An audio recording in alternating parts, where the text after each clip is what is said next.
అందరికీ నమస్కారం. నేను మీ గడ్డం శ్రీనివాస్ యాదవ్, గోషాంబేడ్ నియోజకవర్గంలో బీఆర్ఎస్ పార్టీ నుంచి ప్రాతినిధ్యం వహిస్తా ఉన్నాను. ఈ మధ్యలో ఒక వీడియో వైరల్ అవుతా ఉంది, ఎమ్మెల్యే రాజా సింగ్ది. ఆ వీడియో చూసినట్టయితే నాకు ఒక విషయం చాలా స్పష్టంగా అర్థమైంది.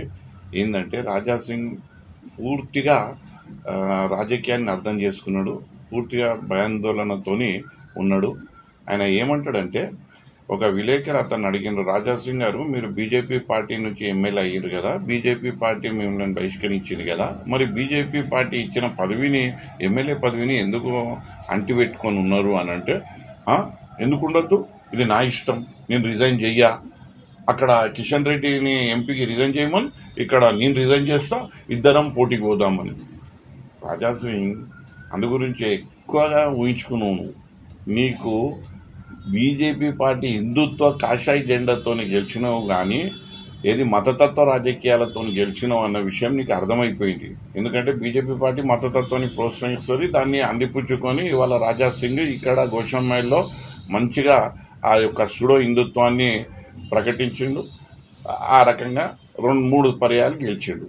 ఇప్పుడు అర్థమైపోయింది ఆయనకు మతతత్వ రాజకీయాల అండ లేదు. ఇక ఇప్పుడు ఆయన ఒంటరి అయిపోయిండు. ఇప్పుడు ఎవరు పిలిచినా వస్తున్నాడు. ఇప్పుడు కాకితోని కబురు పంపించినా వచ్చి ఆడ అందరినీ బాగున్నావా, ఎట్లున్నారు అని అడుగుతున్నాడు. ఇవాళ అసలైన రాజకీయం రాజా సింగ్ అడుగులు వేస్తున్నాడు. కానీ ఏం లాభం? ప్రజలల్లో విశ్వాసం కోల్పోయినావు. ప్రజలు నిన్ను మొత్తం తిరస్కరించారు. నువ్వు బీజేపీ పార్టీతోని ఉన్నా లేకున్నా ఈ ప్రజలైతే నిన్ను ఒక నాయకుని లెక్క చూడరు. నువ్వు ప్రజలకు అందుబాటులో రాలేదు, ప్రజలకు నువ్వు ఏ రకమైనటువంటి మేలు చేయలేదు. ప్రజలు ఏంది అంటే నీ అదృష్టం కొద్దీ ఆ బీజేపీ యొక్క మతతత్వ రాజకీయాలతోని నువ్వు బయటపడ్డావు. కానీ లేకపోతే నీకు రాజకీయంగా లీడర్షిప్గా నీకు ఎటువంటి క్వాలిటీస్ లేవు. అది ప్రజలందరికీ తెలుసు, నీ కార్యకర్తలకు తెలుసు, నీ నాయకులకు తెలుసు.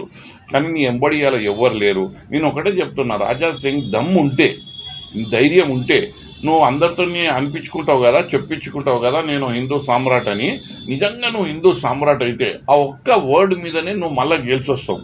కానీ నీకు తెలుసు నేను హిందూ సామ్రాట్ కాదు, నేను హిందుత్వం కాదు, సుడో హిందుత్వాన్ని, నేను నిక్కార్సైన హిందుత్వాన్ని కాదు, నువ్వు సాఫ్ట్ హిందుత్వాన్ని, నువ్వు హార్డ్ కోర్ హిందుత్వం కాదు నీది.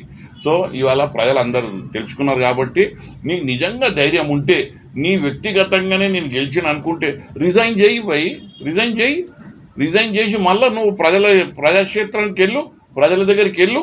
ప్రజలు నిజంగా నువ్వు మంచి చేసి ఉంటే నేను గెలిపిస్తారు. ఎందుకు భయపడుతున్నావు? కిషన్ రెడ్డి ఎవరా? నీకు ఒక విలేకరు అడిగిండు నిన్ను రిజైన్ చేయి అంటే కిషన్ రెడ్డిది ఏంటి? నీ పార్టీ వ్యక్తిగతమైన విషయం, నువ్వు కిషన్ రెడ్డితో కొట్లాడు.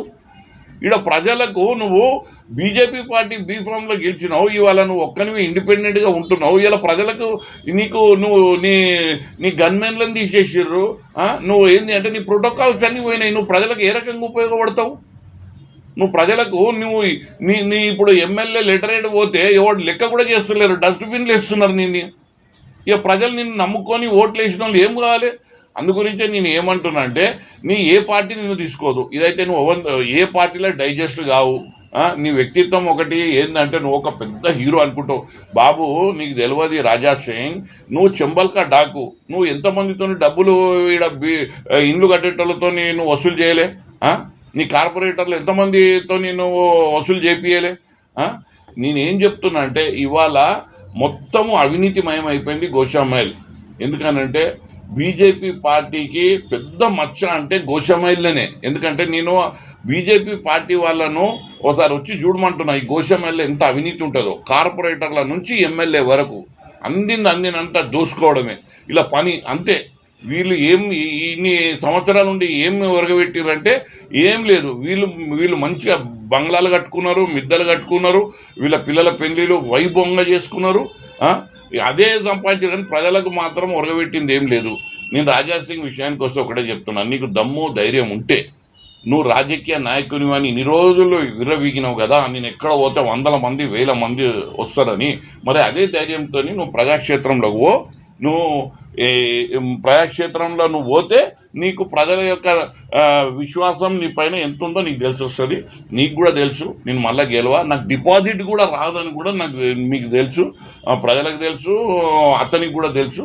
కాబట్టి నేను ఒకటే చెప్తున్నా, Raja Singh is a useless MLA, unfit MLA. ఈయన ఇప్పుడు ఏమైంది అనంటే సగం పడిపోయింది, ఇంకా సగం ఏదో అది ఆ ఎమ్మెల్యే పదవిని పెట్టుకున్నాడు, అది కూడా పోతే ప్రజలకు ఒక మంచి నాయకుడు గోషామాయిల్కు దొరుకుతాడు. సో ఆ అవకాశాన్ని ఇవ్వని చెప్పి నేను రాజా సింగ్తో కోరుతా ఉన్నా. ధన్యవాదాలు.